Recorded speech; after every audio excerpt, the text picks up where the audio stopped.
जय हिंद साथियों, स्वागत है आप सबका आपके अपने YouTube channel study smart IQ में। और मैं हूं आपका दोस्त शेख सलीम। और आज मैं फिर आपके लिए लेकर आ चुका हूं SSC CGL 2025 के लिए GK की क्लास।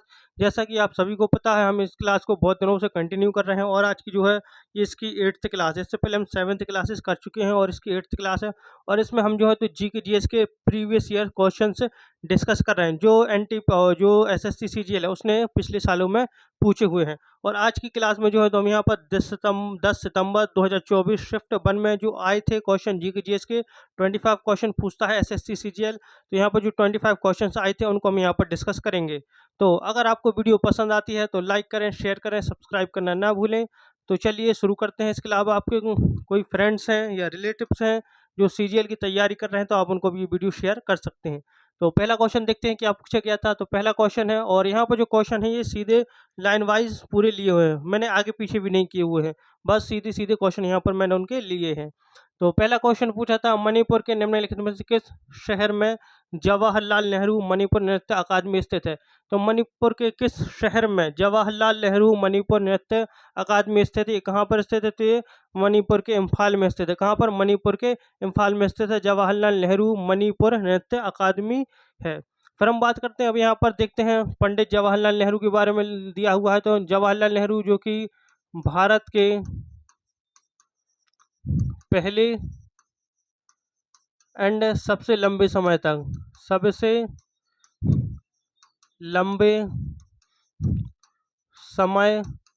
तक प्राइम मिनिस्टर रहे, प्रधानमंत्री रहे। ये 1947 में जब देश आज़ाद हुआ था तब ये प्रधानमंत्री बने थे।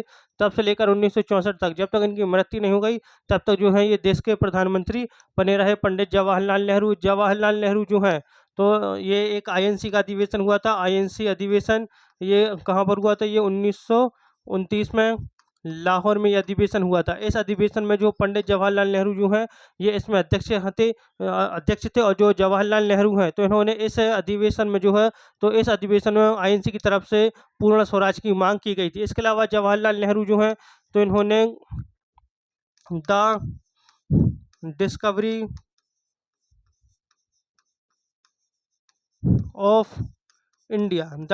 ऑफ इंडिया पुस्तक भी लिखी थी। किसने लिखी थी? द डिस्कवरी ऑफ इंडिया ये लिखी थी पंडित जवाहरलाल नेहरू ने। तो जब पंडित जवाहरलाल नेहरू के बारे में भी आप इन चीज़ों को नोट कर लेंगे क्योंकि ऐसे भी क्वेश्चन यहाँ पर पूछे जाते हैं। और जो चीज़ें मैं आपको बताता हूँ उनको नोट करेंगे और जैसे ही वीडियो खत्म होती है तो आप उससे 10 से 15 मिनट का एक रिकेप लेंगे ताकि आप जो रिवाइज कर सकें। रिवाइज किस तरीके से करना है मैं हर बार बताता हूँ कि कम से कम आपको कोई भी चीज़ जो है तो 3 बार तो ज़रूर पढ़नी है ताकि आपको ऐसे याद हो जाए कि आप उसको कभी भूल ना पाएँ। तो चलिए नेक्स्ट क्वेश्चन, निम्नलिखित में से कौन सा स्थान 1917 के गांधी जी के सत्याग्रह से संबंधित है? तो 1917 के गांधी जी के सत्याग्रह से संबंधित है। तो 1917 में मैंने कई बार बताया 1917 में गांधी जी का कौन सा आंदोलन था? ये था चंपारण आंदोलन। चंपारण आंदोलन जो था ये बिहार में था और ये जो है तो 3 कठिया लगान के ऊपर से हुआ था और इसका जो नेतृत्व भी किया था ये गांधी जी ने किया था और ये गांधी जी का पहला आंदोलन भी था। तो ये कहाँ पर? ये चंपारण आंदोलन। तो कौन निम्नलिखित में से कौन सा स्थान 1917 के गांधी जी के सत्याग्रह से संबंधित है? तो यह है चंपारण। चंपारण आंदोलन जो था तो 1917 में हुआ था। कहाँ पर? चंपारण बिहार में। और इसका नेतृत्व किया था किसने? गांधी जी ने। और चंपारण के लिए गांधी जी को बुलाया किसने था? चंपारण आने के लिए किसने बुलाया था गांधी जी को?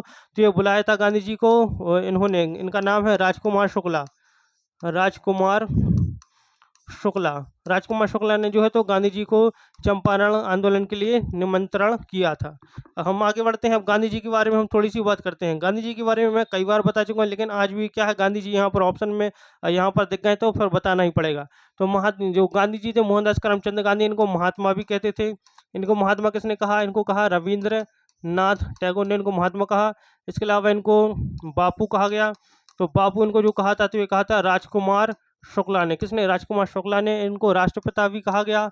राष्ट्रपिता, तो राष्ट्रपिता किसने कहा? तो इनको राष्ट्रपिता कहा था नेताजी सुभाष चंद्र बोस ने।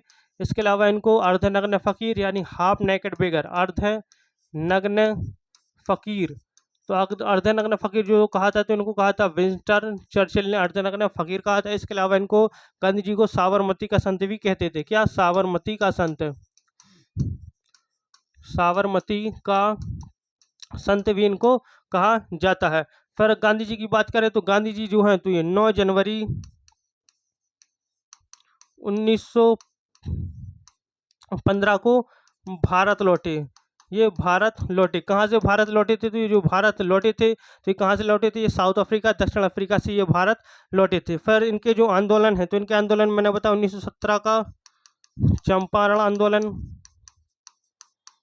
1918 का खेड़ा सत्याग्रह, 1919 का रॉलेट सत्याग्रह, 1920 का असहयोग आंदोलन,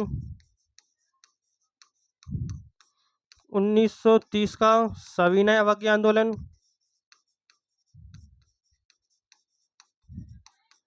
1942 का भारत छोड़ो आंदोलन।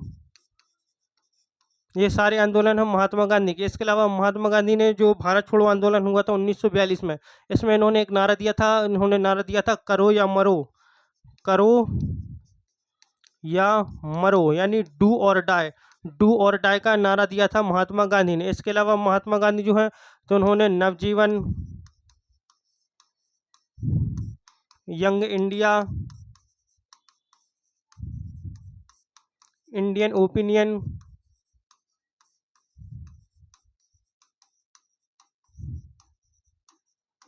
हरिजन,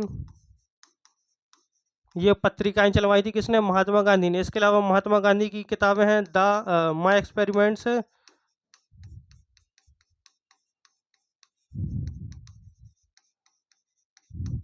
विद ट्रुथ, ये किताब लिखी। इसके अलावा गोखले,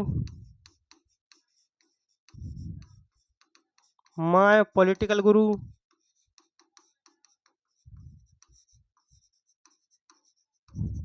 इसके अलावा हिंद स्वराज,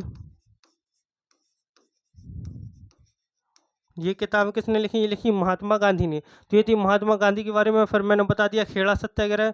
तो खेड़ा सत्याग्रह 1918 में अहमदाबाद, तो अहमदाबाद मिल स्ट्राइक हुई थी, अहमदाबाद मिल स्ट्राइक। तो अहमदाबाद मिल स्ट्राइक जो है तो ये कब हुई थी? तो ये हुई थी 1918 में। और ये मिल मजदूरों की जो है तो ये तनख्वाह जो उनकी सैलरी थी उसको बढ़ाने के लिए था आंदोलन। और इसमें जो है तो गांधी जी ने इसमें भी जो है तो भाग लिया था, इसका नेतृत्व भी किया था। और इसमें जो है तो गांधी जी ने भूख हड़ताल की थी। और ये गांधी जी का पहला भूख हड़ताल वाला आंदोलन था। कौन सा? अहमदाबाद मिल स्ट्राइक वाला। फिर हम बात करते हैं बारडोली।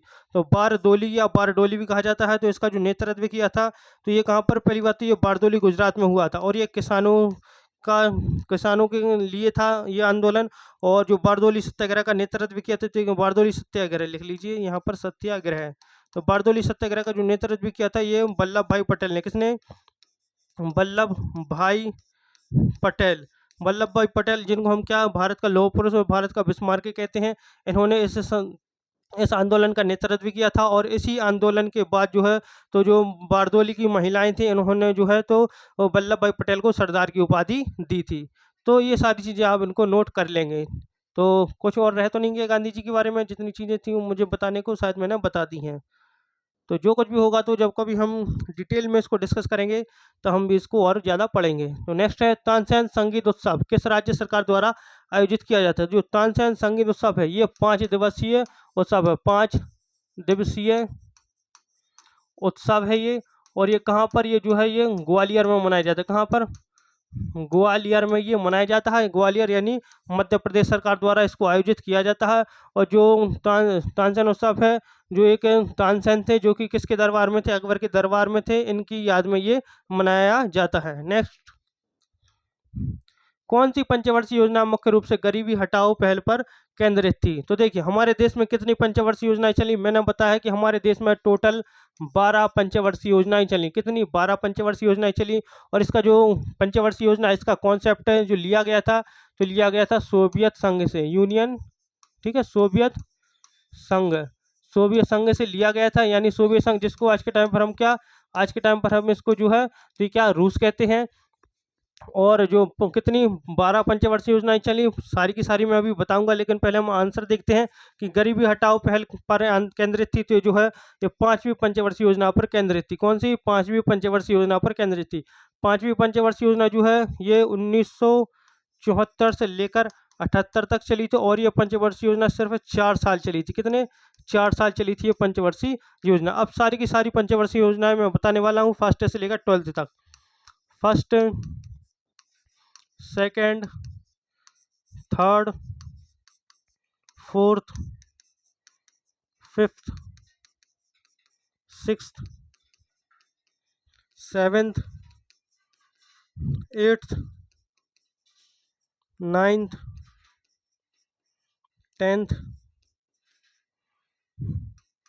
11th और 12th।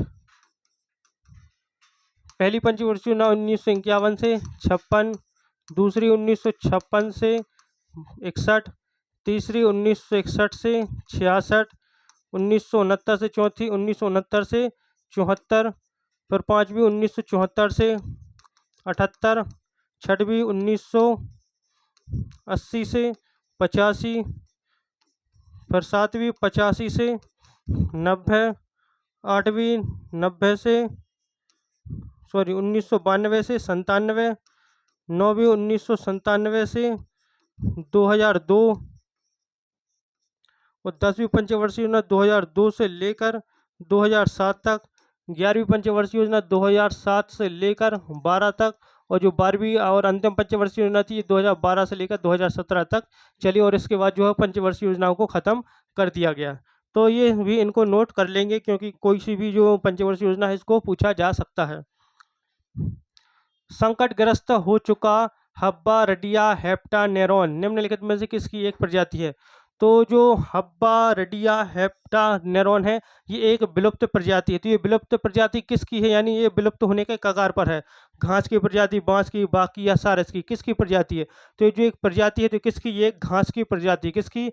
घास की प्रजाति है हब्बा रडिया हेप्टानेरॉन। और जो है तो आज के टाइम पर ये संकटग्रस्त है, यानी विलुप्त होने के कगार पर है ये, और रेड बुक में जो है तो इसका भी नाम आ चुका है। नेक्स्ट है न्यूलैंड ने धातुओं सीओ कोबाल्ट और निकेल यानी Na को हेलोजन के साथ किस संगीत स्वर में रखा है? तो किस संगीत स्वर में? तो ये इन्होंने रखा था DO। किस संगीत स्वर में? डो में। नेक्स्ट क्वेश्चन, हुमायूं की मृत्यु के बाद 13 वर्षीय अकबर 1956 में डैश में कलानौर में राज्याभिषेक हुआ था। तो हम पहले बात करते हैं हुमायूं की। हुमायूं जो कि बाबर का बेटा था। किसका? बाबर का बेटा था। किसका? बाबर का बेटा था। और हुमायूं जो है तो हुमायूं जो है तो बाबर का बेटा था। ठीक है, इसके जो युद्ध हैं तो इसके युद्ध थोड़े से इंपॉर्टेंट हैं, बाबर के देख लीजिए। 1539 और 1540 और 1555। तो 1539 में हुआ था चौसा का युद्ध। किसका? चौसा का युद्ध है। ये युद्ध जो हुआ था ये हुमायूं एंड शेरशाह सूरी के बीच में हुआ था। इसमें हुमायूं हार गया था। फिर 1540 में हुआ कन्नौज, जिसको बिलग्राम का युद्ध भी कहा जाता है। कन्नौज या बिलग्राम का युद्ध।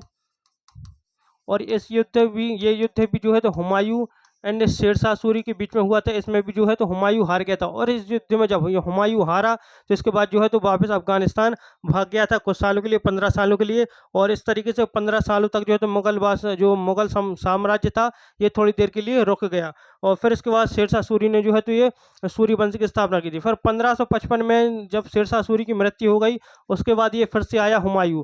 तो ये युद्ध हुआ सरहिंद का पहला युद्ध। सरहिंद का पहला युद्ध लड़ा, पहला युद्ध। और सरहिंद का पहला युद्ध जो हुआ था तो ये हुआ था हुमायूं एंड सिकंदर शाह सूरी के बीच में। किसके? हुमायूं और सिकंदर शाह सूरी के बीच में हुआ। और इस युद्ध में जो है हुमायूं जीत गया और सिकंदर शाह सूरी को हरा दिया था। और फिर से जो है तो इसने अपने मुगल साम्राज्य को कंटिन्यू किया। और फिर जो हुमायूं है तो हुमायूं पर एक किताब है जिसका नाम है हुमायूं नामा। क्या? हुमायूं नामा। और ये किताब इसकी बहन गुलबदन बेगम ने लिखी थी। किसने? गुलबदन बेगम ने जो है इस पर जो है ये लिखी थी हुमायूं नामा। और हुमायूं का मकबरा जो कहाँ पर? ये दिल्ली में स्थित है। और जो हुमायूं का मकबरा है ये किसने बनवाया था? तो हुमायूं का जो मकबरा बनवाया था तो बनाया था इनकी पत्नी थी हाजी बेगम, जिनको हम बीगा बेगम भी कहते हैं। हाजी बेगम या बीगा बेगम बीन को कहा जाता है, इन्होंने जो है इसका जो है तो मकबरा बनवाया था।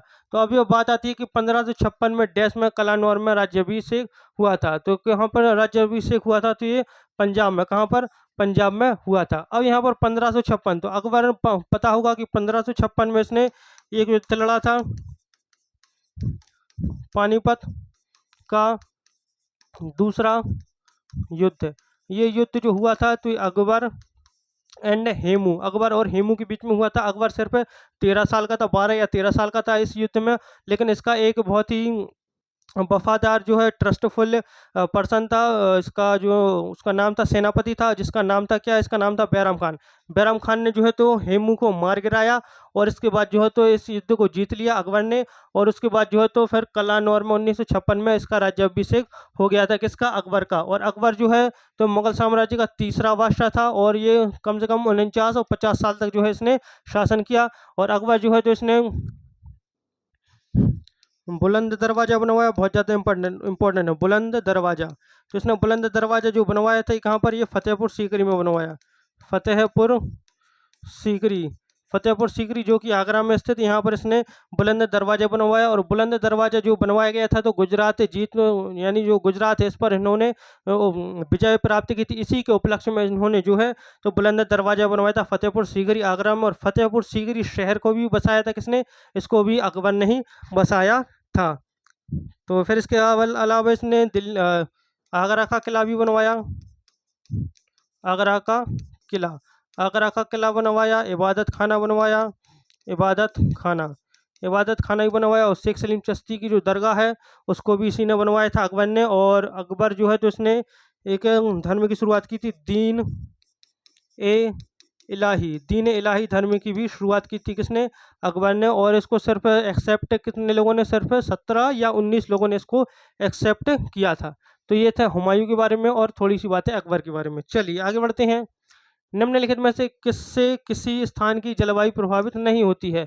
तो किससे किसी स्थान की जलवायु प्रभावित नहीं होती है, तो ये मिट्टी का प्रकार, मिट्टी के प्रकार के कारण जो है तो किसी भी स्थान की जलवायु प्रभावित नहीं होती है। नेक्स्ट, भारत में राष्ट्रीय आय एनआई नेशनल इनकम की गणना के इतिहास के संबंध में निम्नलिखित में से कौन सा सही नहीं है। तो सही नहीं है, तो देखिए, राष्ट्रीय आय की गणना का पहला प्रयास दादा भाई नौरोजी ने किया था, बिल्कुल सही है। और इसी के लिए इन्होंने जो है दादा भाई नौरोजी ने एक किताब लिखी थी, द पॉवर्टी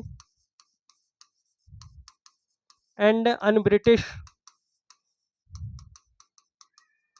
रूल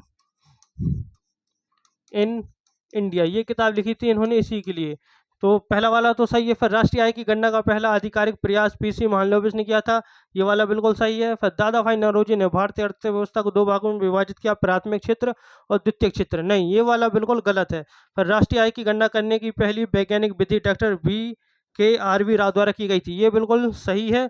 और लेकिन दादा भाई नौरोजी ने भारतीय अर्थव्यवस्था को दो भागों में विभाजित किया, प्राथमिक और द्वितीय क्षेत्र, ये दोनों ही यानी ये वाला जो सेंटेंस है ऑप्शन सी, ये वाला गलत है। तो इसलिए इसका राइट आंसर हो जाएगा, कौन सा सही नहीं है ये पूछा गया था, तो इसका राइट आंसर हो जाएगा ऑप्शन सी।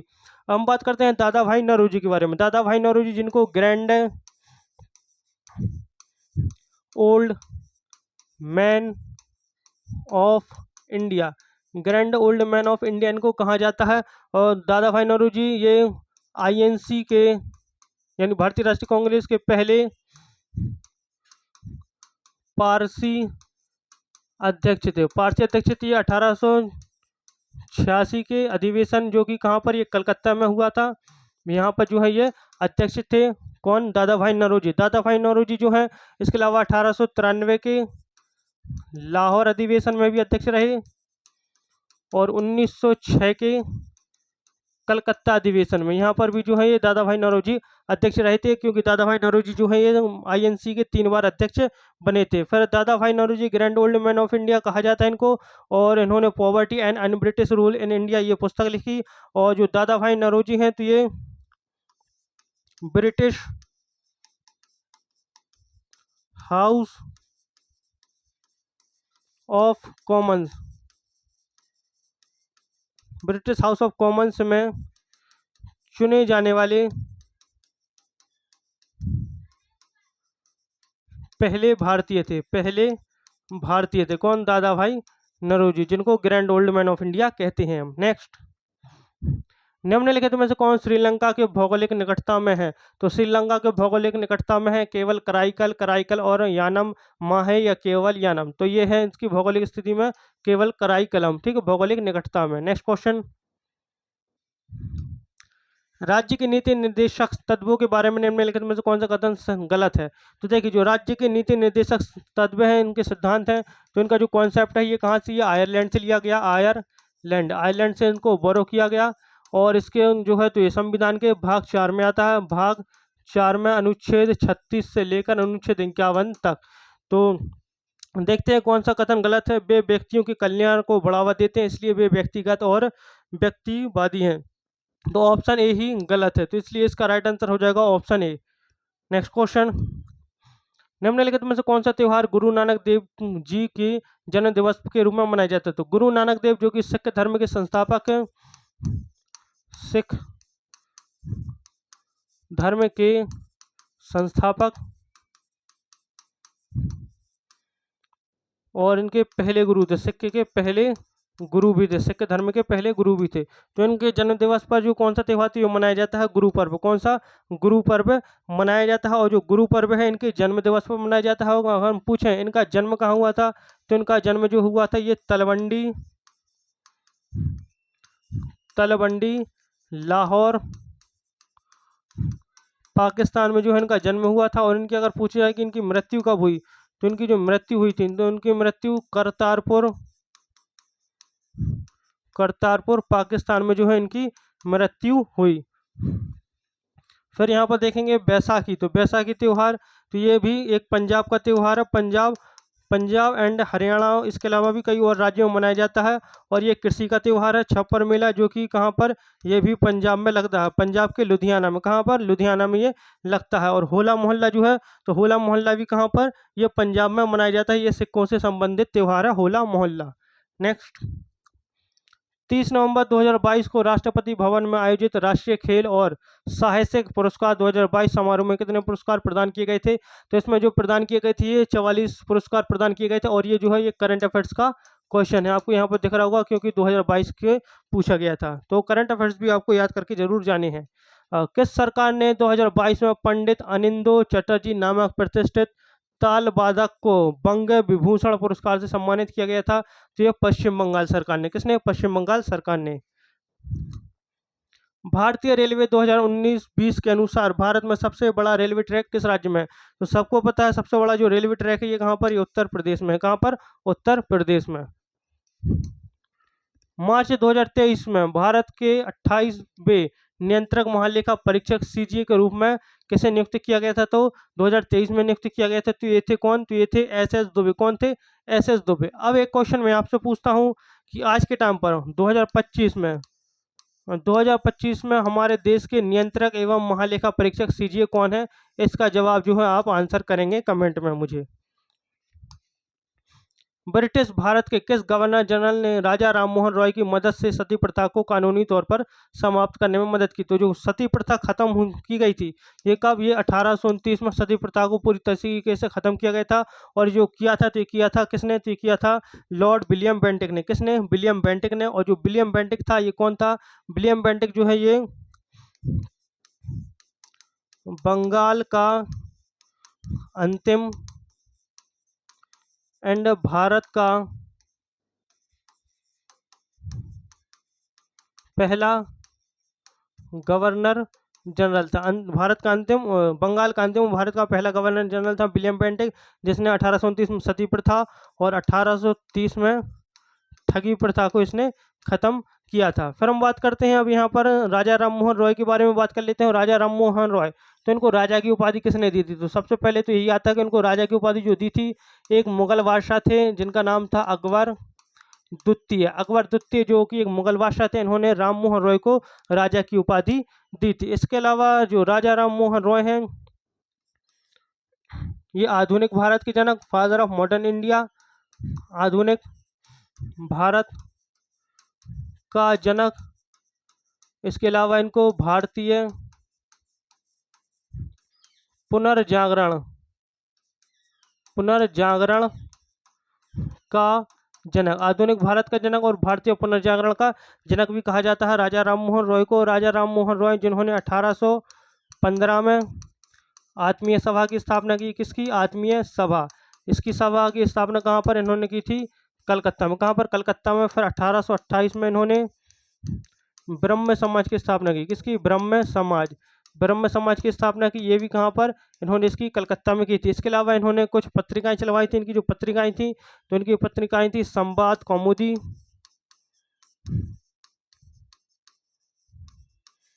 एंड मिरात उल अखबार। मिरात उल अखबार। ये पत्रिकाएं किसने चलवाई? ये पत्रिकाएं चलवाई थी राजा राम मोहन रॉय ने। और तोहफत उल मुबाहिदीन ये किताब लिखी। तोहफत उल मुबाहिदीन। तोहफत उल मुबाहिदीन ये किताब किसने लिखी? ये किताब लिखी थी राजा राम मोहन रॉय ने। फिर हम बात करते हैं अब यहाँ पर रिपन। तो वायसराय रिपन ये वायसराय था, ठीक है, भारत का। और ये 1800 ये सबसे अच्छा वायसराय माना जाता है। सबसे अच्छा, भारत का सबसे अच्छा वायसराय ये माना जाता है। वायसराय रिपन 1881 में प्रथम कारखाना अधिनियम लाया। प्रथम कारखाना अधिनियम। प्रथम कारखाना अधिनियम लाया। इस अधिनियम के तहत जो है तो वो कुछ छूटें दी गई थी, जैसे कि 7 साल से कम उम्र के बच्चों पर काम करने पर प्रतिबंध लगा दिया गया। और 7 साल से जो ऊपर के बच्चे हैं इन पर जो है तो वो जो घंटे थे उनके कामों के घंटों को कम करने के लिए लगाया गया। कामों के घंटों को जो है उनको कम करने के लिए कहा गया। इसके अलावा जो है तो मशीनों की देखरेख अच्छे से करने को कहा गया।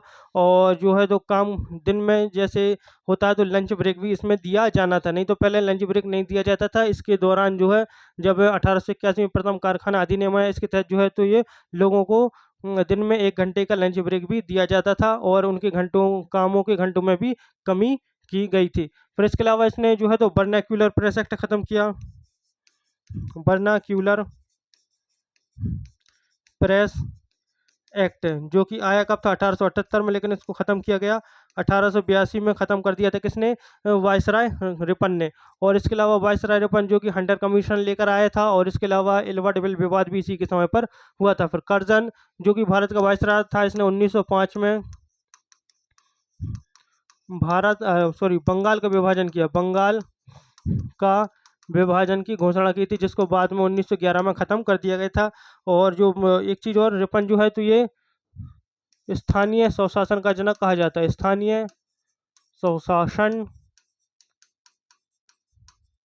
का जनक इसको कहा जाता है। फिर कॉर्नवालिस तो ये बंगाल का गवर्नर जनरल था। बंगाल का गवर्नर जनरल था। और इसी ने जो है तो स्थायी बंदोबस्त लागू किया। स्थायी बंदोबस्त लागू किया कब? 1793 में। और जो कॉर्नवालिस है तो कॉर्नवालिस को भारतीय सिविल सेवा का जनक कहा जाता है। भारतीय सिविल सेवा का जनक। भारतीय सिविल सेवा का जनक कहा जाता है किसको? कॉर्नवालिस को।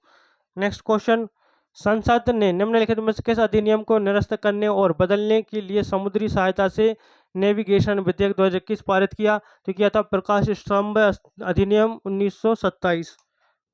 निम्नलिखित में से कौन गैर नाशवान खाद्य पदार्थ है? तो गैर नाशवान पदार्थ जो कि 1 या 2 दिन में खराब नहीं होता, तो ये है दालें। दालें जो है तो ये जल्द खराब नहीं, ये साल, 1.5 साल, 2 साल भी चल जाती हैं। बल्कि मांस, दही, दूध, मछली ये ऐसी चीज़ें ये नाशवान, ठीक है। ये सारी चीज़ें जो है तो ये नाशवान खाद्य पदार्थ है। मांस, दही, दूध, मछली जो कि 1 या 2 दिन अगर आप फ्रिज में ना रखें तो ये 1 ही दिन में ये सड़ जाती हैं, खराब हो जाती हैं।